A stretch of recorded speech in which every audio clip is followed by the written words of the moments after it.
All right, good morning, everyone. Good morning, good morning, good morning. We are up to Oz Gimel. Oz Gimel. He says like this. V'amnam. He says, Iker mitzias olam matzabo hamiti, hu bakochos hahem halyonim. Okay, so this is in some way review from what we just saw. And that is, he says, when we think about the existence of the world, when you think about everything that's happening in the world, it all starts up above. It starts in those forces that we talked about, the kochos, the toldos mashbehem, and those are like the spiritual energy. So God first puts the spiritual energy into effect. That's what he created first. And then those things have hishtalshlus. They have these like chained reaction that eventually end up as the physical existence that we have over here. And the impact, the extension, the consequence of those things is what happens down here in the physical world. And this is true both in terms of original creation, when we think about planet Earth, the trees, etc., but also in terms of the things that happen, the things that are changing, the weather, any occurrence that happens, all of that is happening top down, okay? So according to the order, according to the designation of all those kohos,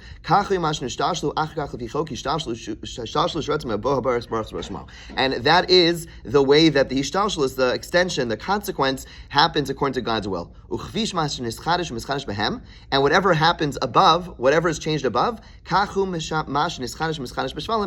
is what is the consequence down below. There's a term, I forgot what it is, but when you talk about when they teach you about computers, like back in the day, I'm sure it's changed, but you press the keys on the keyboard and then something shows up on the screen, right? So the point is that up above is it's not the perfect analogy, but the point is that up above is the computer, is the keyboard. God is, so to speak, pressing the keyboard, and there's changes over there, but then we are down here on the screen. That is the consequence of those buttons being pushed, of the code. Well, it's really the code that's behind those buttons that is being implemented, and then there's what we see on the screens. We are seeing just the tip, the end result, but behind it is an entire code, and behind it is the place where the coder, i.e. God, capital C, is going ahead and manipulating that code, okay? And that is what's happening. There's coding taking place above, and we are seeing what's on the screen, okay?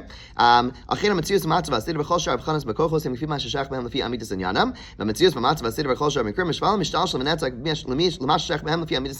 okay, so basically everything that happens over here down below is follows the essential nature of those physical entities. Okay, bottom line is everything is top down. However, the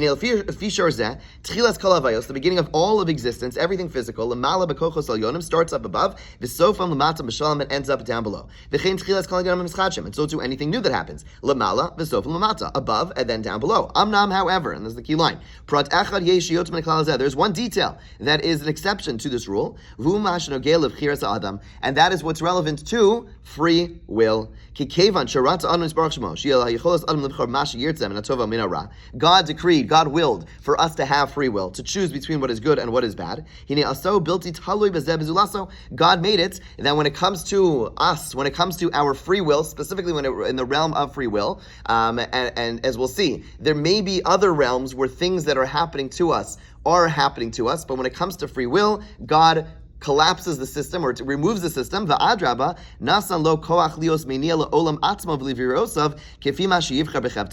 Here, it's not just that we are exempt from the system.